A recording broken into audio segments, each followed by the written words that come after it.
welcome. Hello again, everyone. Welcome to Black Man Let's Talk. Again, my name is Dimitrius Stone, your host. Super excited today to have Milton Bowens join us. One of the many brothers that we've had the opportunity and the pleasure to join us on this show. Looking forward to a great conversation and getting to know Milton a little better, and also introduce you all, if you aren't familiar with Milton, get to know him a little better yourselves as well. So, Mr. Bowens, welcome, man. Thanks for joining us today. Oh man, it's a pleasure to be here. Outstanding, man. Happy to have you. Happy to have you. So, Milton, let's jump right in. If you could tell us a little bit about yourself. Where you're from, maybe what the path that led to where you are today, and any special projects or community things that you have going on right now.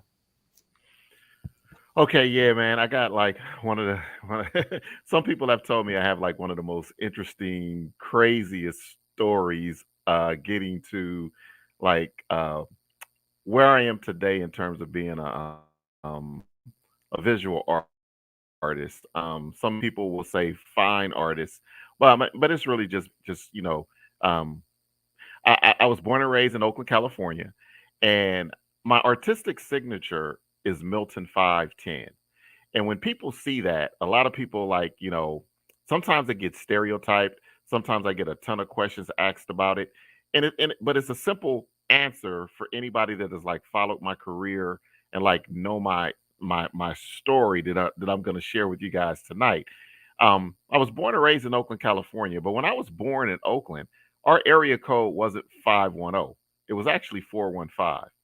And I made a decision when I got home from the military and decided to pursue art as an actual like vocation.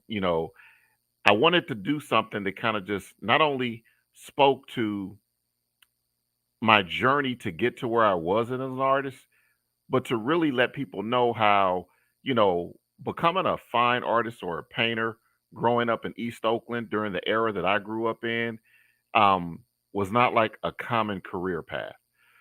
And if it wasn't for my family and their encouragement, I probably wouldn't be an artist today. So I'm the fifth boy of 10 children. I got nine brothers and sisters. So I was the fifth boy and the 10th child of my family. So I signed all of my artwork Milton 510 as a subtle reminder that nobody really gets, to their station or their, vocation in life without a support network. And my first true support network of encouragement, like helping me believe in myself and giving me that, that drive to step out and do something that wasn't the norm was my family. So I adopted my artistic signature as Milton 510, Milton 510. And so that's why I signed on my artwork Milton 510. It's just a happy coincidence that Pac Bell switched to AT&T, and then we get we get the 510 area code in Oakland, so it all made sense. But yeah, man, I mean, pretty much like most young people, um, when you're trying to discover yourself in school, and I mean, I can remember way back, to when I was, preschool. I used to doodle and scribble on the blank pages inside the dictionaries and encyclopedias. Like, for this new generation, some people might not know what a dictionary and encyclopedia is. They're these big Right. books with a lot of words in them. So, so in those pages, before you get to the meat of the books and the information, you got these blank pages. And that's just a publisher's thing. You got to have so many pages in a book for it to balance out evenly. So you find a lot of blank pages in certain publications and certain books, and it's never the same number. So inside these encyclopedias and dictionaries, I would open them up and find these blank pages and use them like sketch pads. So when my mother, pulled those resource books out to help my other brothers and sisters with their homework, all you'd hear through the whole house was Milton, and everybody was like thinking like, well, man, he gonna be in some big trouble. But my mother never really would like scold me or punish me severely. She would just be like, Milton, if you destroy these books, which are very valuable, and it wasn't a valuable thing because of the cost of how much they cost. She was saying that they were valuable because of the information that they had inside of them. And she was like, and if you destroy that information, then I can't use these books to effectively help your brothers and sisters with their homework. And she was like, you're going to get to a point one day when you're going to have to use these books as well too. So man, some of the first books that intrigued me, I would think like, in hindsight, where most kids my age probably were looking at like Dr. Seuss and books like that. I was enthralled with, Britannica encyclopedias. So, looking back on that, it's worked for me because, I love history and my work is pretty much information driven. So, that probably was the start. I got to give props to moms, rest in peace, for encouraging me to appreciate those books. Now, you know, the flip side to that is because she knew I couldn't destroy those books. Like, when my brothers and sisters would get in trouble, she would make them take the brown paper bags. Now, this is way before plastic. We talking about Safeway, old school. Every time you go to the grocery store, you had, 6 to 10 big, gigantic brown paper bags. We talking about, anywhere at one single time, 6 to 8 kids in the house at the same time. It was mad grocery shopping. So she would make them cut up these brown paper bags and either staple them or tape them together to make me these little makeshift sketch pads. So that kind of was my early encouragement. So, as an arts educator, I always try to tell parents, like when I have my parent teacher conferences or I get an opportunity to meet the parents of my students, I try to ask them like, when your kid brings creative pieces home, regardless of what they are. And we've all had the refrigerator moment. Anybody that's got children have had the refrigerator moment where you walk in and you see the kid's picture on the refrigerator. The interesting thing is like when you get the home houses of color, you have a lot of parents when the kids bring home these, refrigerator moments, you know, they'll tell their kid, "Oh yeah, baby, that looks good, but let's focus on something else that's going to give you a real job." And in that single moment, they crush the creative desire of their child without even realizing it. And it's coming from an honest place, but they don't but most parents are not realizing that two-thirds of the creative economy, if you're looking at film, television, music, theater, stage, performance, dance, visual art, is all centered around a creative economy. So it might start with sketching, but really that child is really just trying to find what creative vehicle, what is the thing that they do very well that gives them pride and self-esteem that the next kid may not have discovered at that point.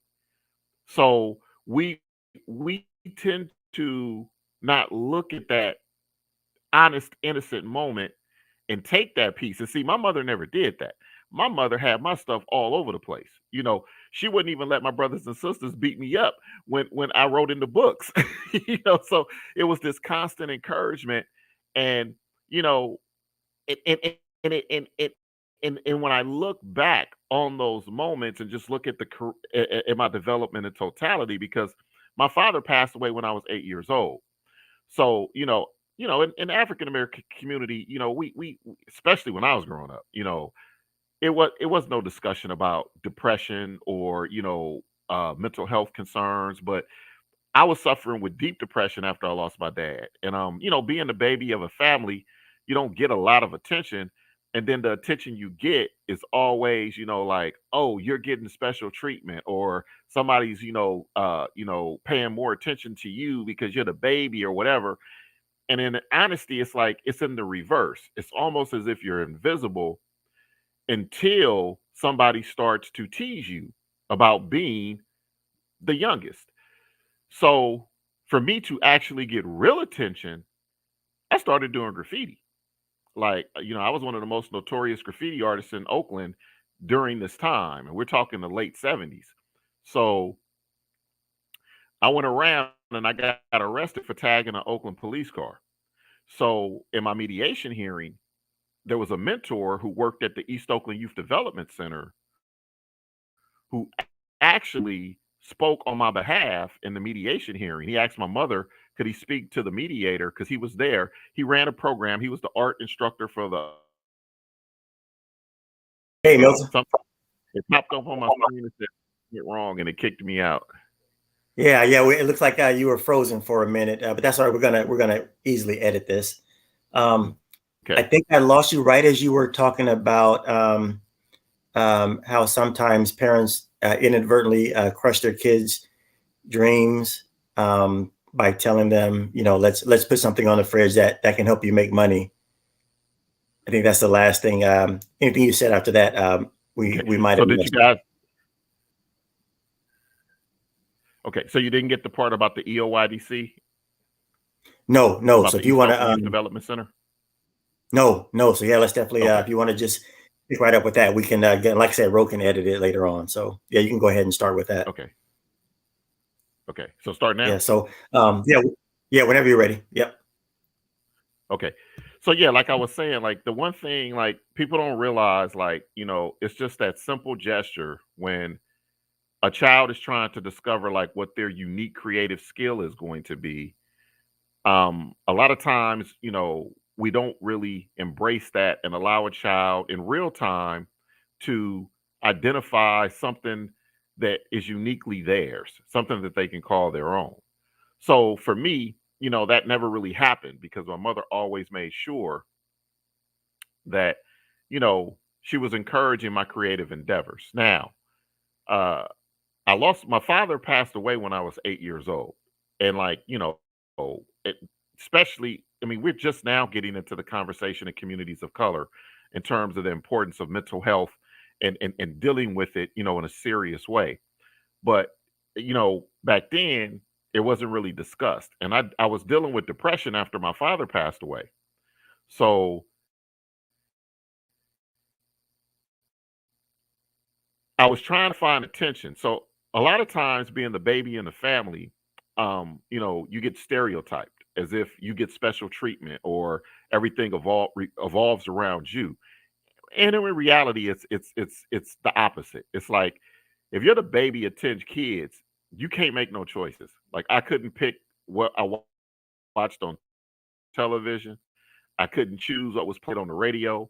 I had no say so in like what was going to be served for dinner. It's just you're the lowest person on the totem pole.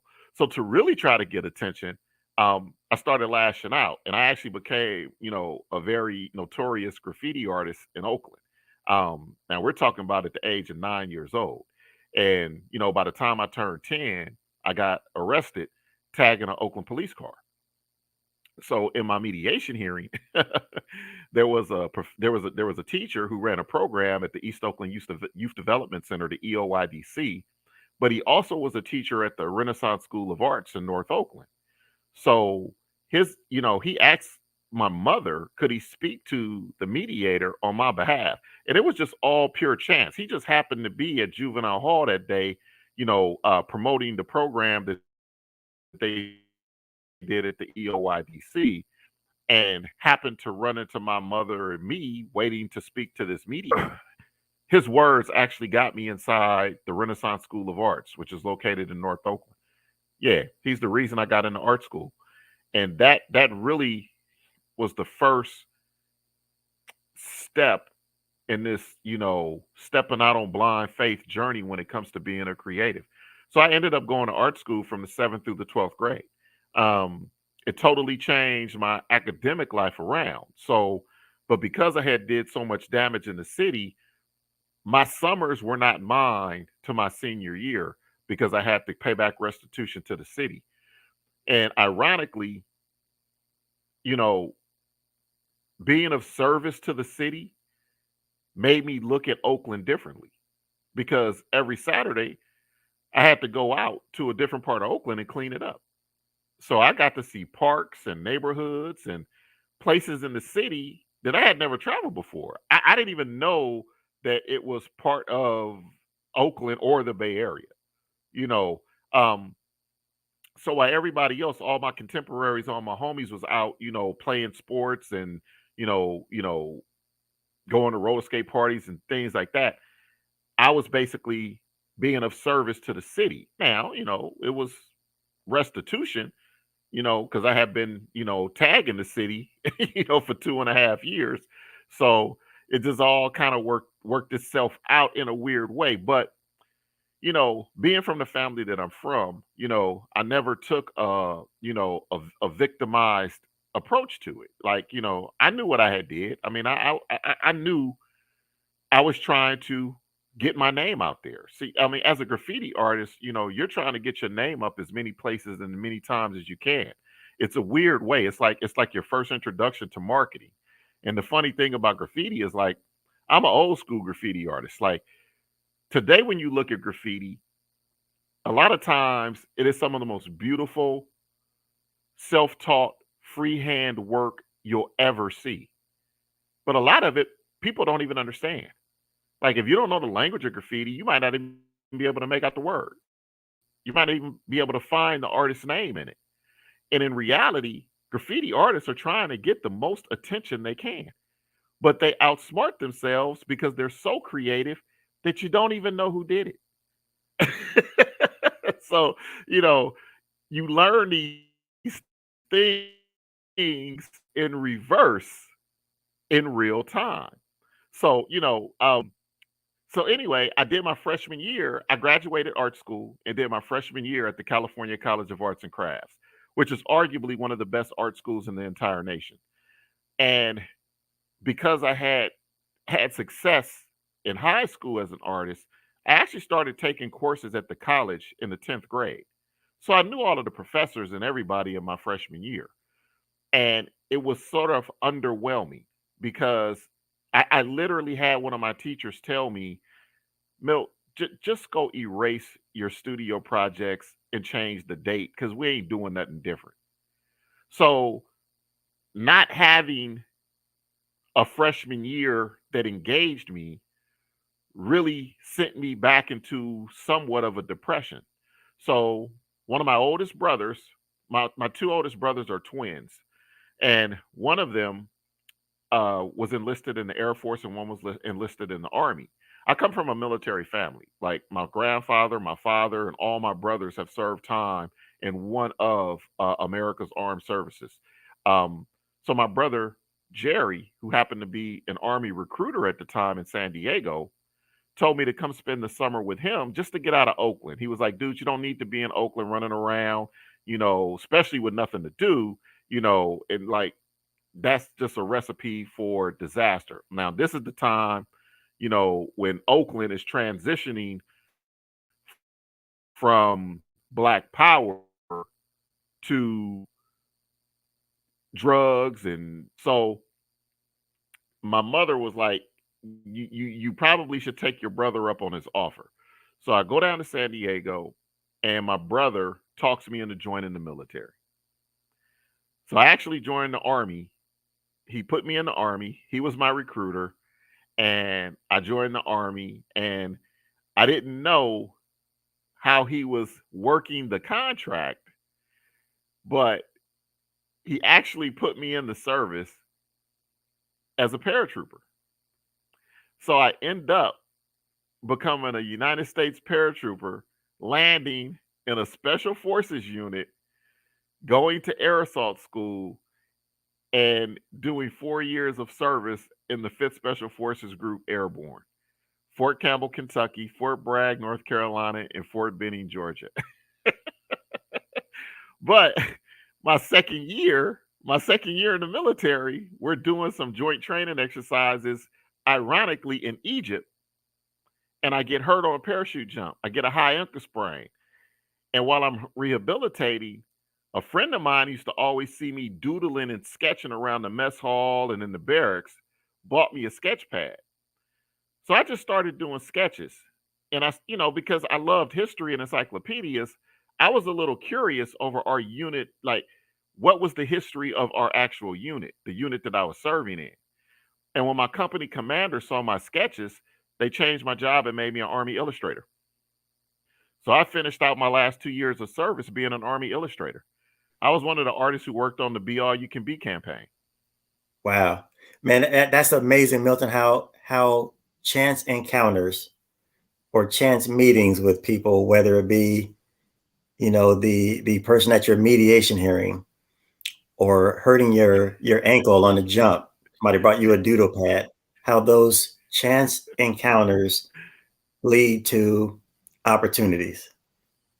That's that's a perfect illustration of that kind of happening.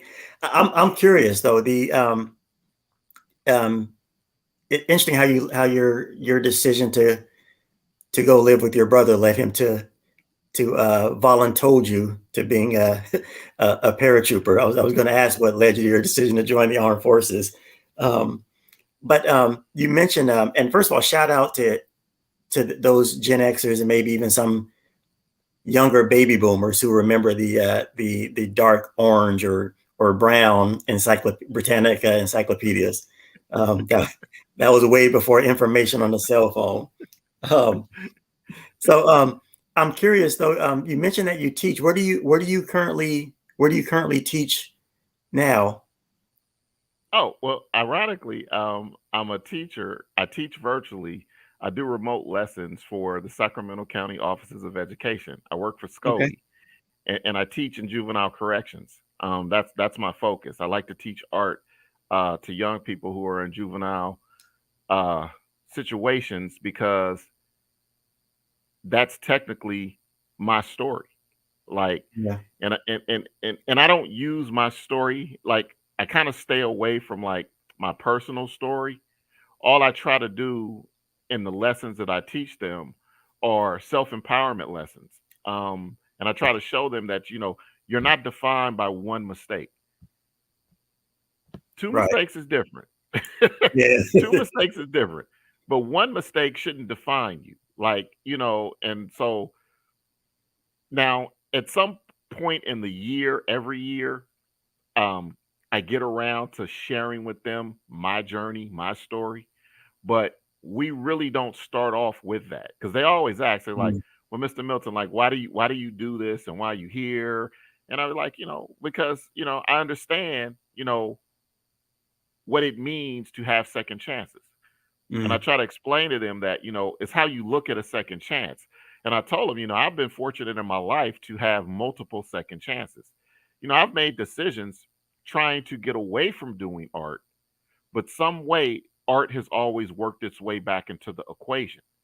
mm, So I just started to clearly understand that, you know, that everything else I've tried in life, there was nothing that I actually did better than art, mm. regardless of the success I had in it. It's just nothing I didn't do it better than I could do art. Right. So I decided that art would be the thing that I do. And when I made the decision that art was going to be the thing that I do, I just kind of made a silent commitment that a part of my artistic journey has to be in service to the community. I have to figure out a way where art can be of service to the community because if it wasn't for my mother encouraging me to tap into something at a very young age that most people would just think is a hobby or a throwaway, something to keep a child busy, she was like, "No, if you do it well, you could do it for the rest of your life." And that's what I Mm. try to instill in the young people that I work with. Yeah. I love that. I love that. You mentioned that you're teaching virtually. Where are you currently living now? Are you still living in the Sacramento area? Actually, no. Me and my wife, we moved from Sacramento in 2019, and we currently live in Alabama. We live in North Alabama, and we opened up our own art gallery. Our art gallery is called Gallery 157, and we're located in North Alabama, right outside of Huntsville. Wow, Gallery 157 in Alabama. What factors led to you and your wife's decision to relocate to Alabama? Well, my wife is actually from Sacramento too. She's an Okay. artist. Her name is Daphne Burgess. She used to run block by block for the Crocker Art Museum. Wow. Okay. So, Yeah. her parents were born and raised in Alabama. Okay. Um, and her father passed away many years ago, but her mother was still current, is still currently here in the state. And she was just starting to get worried about her mother. Her mother was getting up in age, and we are both very family oriented, and the whole idea of closing the distance between us and her in her golden years, became paramount for us. So Yeah. we decided that we needed to move and be closer to her. So that's what prompted the move. And the funny thing is about, when you fully embrace entrepreneurship, and people don't look at being an artist as being a small business within to yourself. Um, you can do your work from wherever you are. I mean, art is one of those unique gifts that you could do it wherever you are. You don't Yeah. necessarily have to be located where you provide the service. Yeah. So, but you got to have belief in yourself, and you got to, have those, you know, a good understanding of how small business and entrepreneurship works. And we both do. So, we didn't have any fear about, moving to the South, being artists. We were like, well, it's a golden opportunity for us. Because for one, I knew I still had contacts in California just from the relationships that I had developed, doing the community work and doing the work on the ground in California for so many years. But I Yeah. was more intrigued about being able to see and live in one of the states that I know was ground zero for change in the world when it came to the civil rights movement. Mm. So for me, I'm using this as an opportunity to, in real time, experience and look and try to develop partnerships and programs that deal with this history that a lot of people today are trying to erase. And I want to do the reverse. I don't want to allow anybody to erase, you know the history of Alabama and how it affects the entire world, from when we look at some of the most seminal civil rights movement moments. I want to amplify it. Right. I want to make sure that this new generation truly understands what it means to be a child of the South, and how the South has shaped American history. So, I'm juiced for Yeah. about being here, man. Yeah. It's been a wonderful thing for me so far. I love that. I love that. Milton, being that you moved there in 2019, you mentioned when you have that entrepreneurial mindset, you realize that if you have a product or a service that you provide, no matter where you are, there is always going to be an audience or a customer for it. I would imagine, correct me if I'm wrong, but if you moved there in 2019, also the pandemic, that next calendar year, also I think just brought it home full circle. Hey, I can do this. Everyone else is now, having to figure out how to do work from home or remotely, and I have this skill set and connections in Sacramento that will allow me to do just that, even before the rest of the world was doing it. So Exactly. yeah, yeah, that's So something. Yeah. yeah, and, Mil- and and so it picked up like during the pandemic. I was probably more sought after right, during the pandemic than when I first started out, doing the right. remote learning. I went from doing like 2 or 3 sessions a week to doing 5 days a week, and then people asking me, did I want to run programs on the weekend? Yep. Um, so it's just funny, how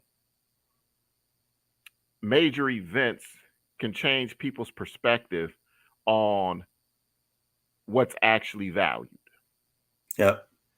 And Uh, so I actually use like the classes that I teach now to young people, and one of the programs that I've been trying to develop to help share nationally is trying to show young people how to monetize their talents over social media. Like how to take social media and actually monetize their own talents. Because there's no rule book to entrepreneurship. right. Like you don't have to wait. Like, back in the day, people would just tell, well, go to school, get a good education, go to college, and then, get you a good job.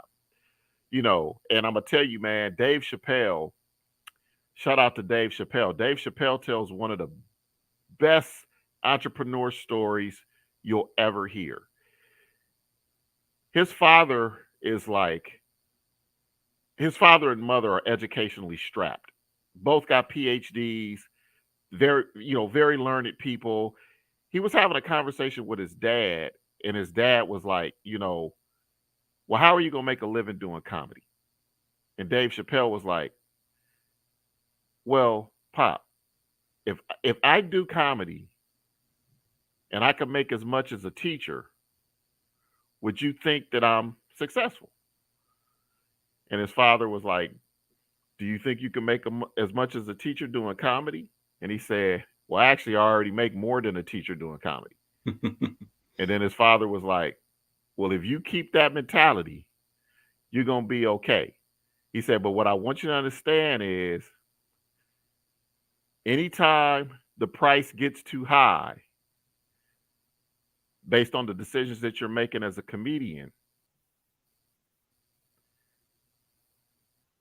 understand you always have something to fall back on. That conversation kept coming back to him when he made the decision to step away from Comedy Central, because he was doing his comedy and he was making all of this money, but he felt in that moment the price got a little too high for him.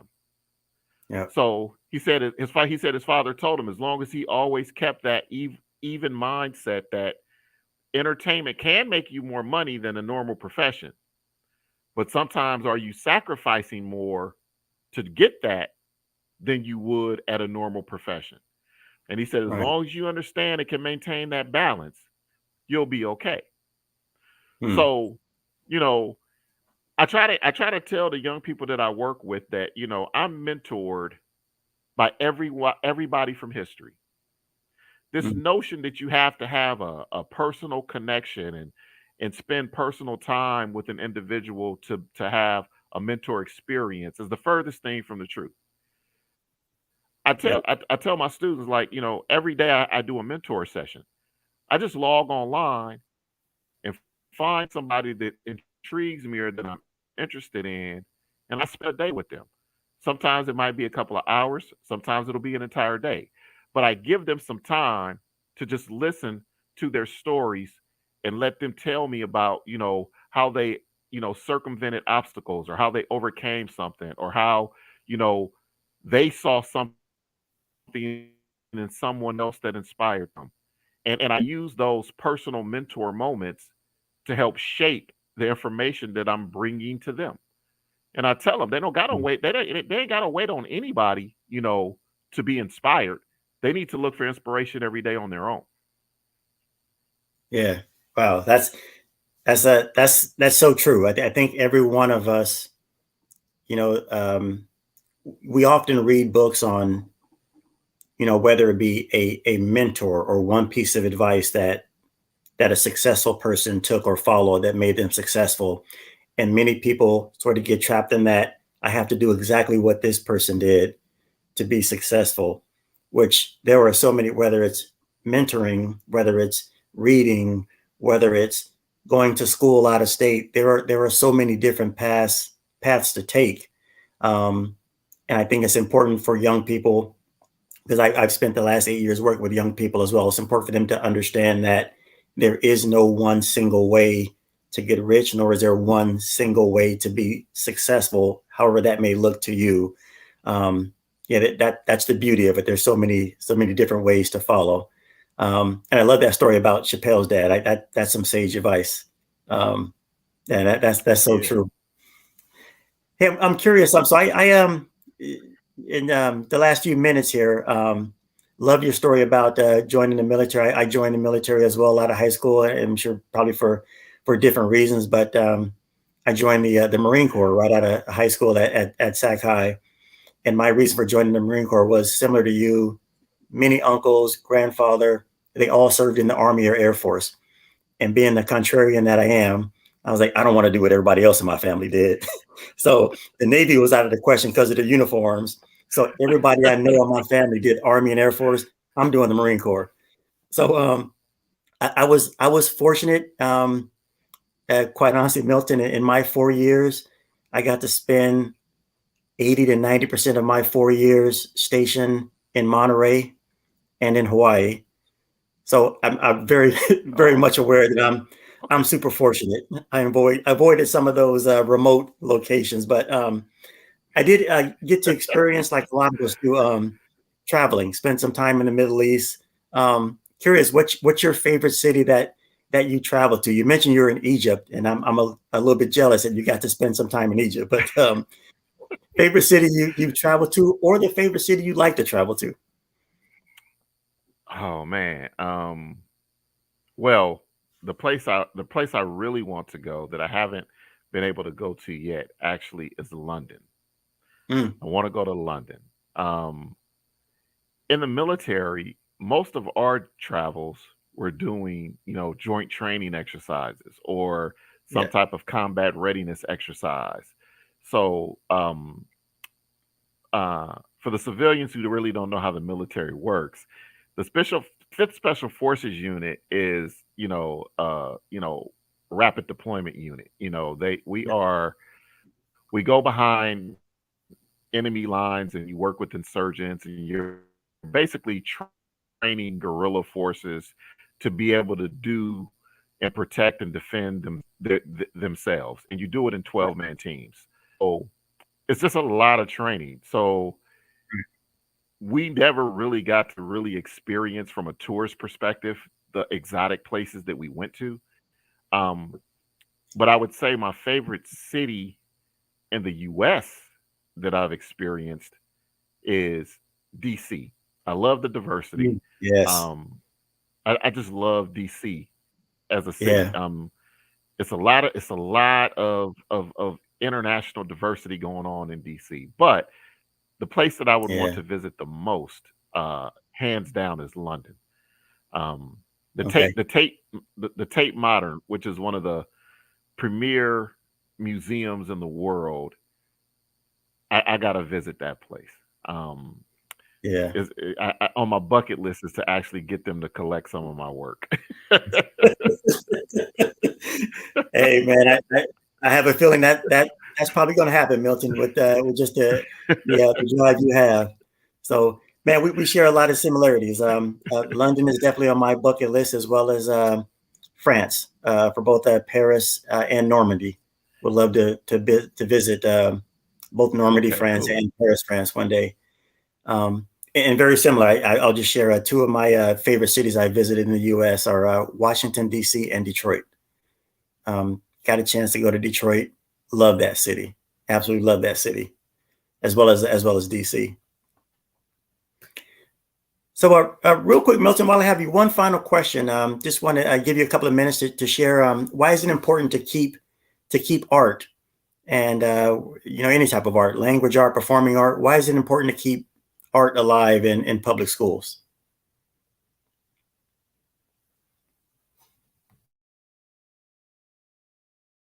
Pumped on the last thing. So you good? You Oh got yeah, everything you need from me? yeah. I just have one more question for you, Milton. I'm not sure if you heard, but Okay. just one more question I wanted to ask you. Um, Give me your thoughts on why it's important to keep art in public school, or make sure art, whether it be whether any form of art, language art, performing art, why is it important to keep art alive in public schools? Well, one of the reasons why I think art, should be kept alive in public school is for the simple fact that most people, the way they view art really has to be seriously readdressed. We have been looking at art as if it's a craft or, you know, something elective, but it's not actually a core aspect of education. When actually art at its Right, core is problem solving. Art is problem right. solving, regardless of what art it is. Yep. So, you know, without getting into too much of the data and looking at the different studies that have proven this point, the simple fact that it Right. is that you can give no child a greater challenge than to one, give them something that now they have to figure out. Yep. It starts the creative thinking process. So it doesn't matter. And the funny thing is, like, if you any child that learns how to play an instrument, it's a 75% likelihood that they can pick up a foreign language. The same Yep. motor skills it takes to learn how to play a saxophone are the same motor skills it takes to learn how to speak Mandarin or Latin or Spanish. So, Yep. art is just an integral part of problem solving, and if applied effectively, can improve every other aspect of core curriculum. So we got to get past this looking at art as just this craft or an elective. It's actually an integral part in developing problem solving skills in young people from kindergarten. Man, Milton, I think you just gave the best explanation I've heard to date on why art is critical in the public school system. I mean, just the fact that you mentioned it, at its core, it's problem solving. We have some of the basic core classes you have to take: math, English, history, and as you mentioned, art is sort of an elective. However, when you get to be an employer, which I've had the fortunate opportunity to be a CEO of a nonprofit, to be a program officer, to be a manager, where I've had several people under me at each of my fortunate each of my past three positions. The one thing that's lacking is the ability to think outside of the box and problem solve. And as you mentioned, to its core, that's what art is. So I think we have to rethink and reshape that narrative, to your point, that it really is not, it should not be an elective. It should really be one of the core subjects and it's one of the things that we're lacking, all those things that you get from art. So now I so appreciate that explanation there. Well, Thank you, Milton, man. I man, really appreciate you guys having me on. yeah, man, we appreciate having you, Milton. I'm so glad we got a chance to have you on the show. I myself personally, I'm looking forward to following you and seeing all the great things that you do and learn even more about you. And again, best wishes to you as you continue your work at SCOE, and best wishes to you and your wife Daphne in the future there in Alabama.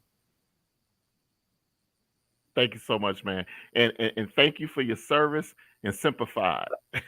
Likewise, my brother. Appreciate that. Take care, Milton. Have a good night, brother.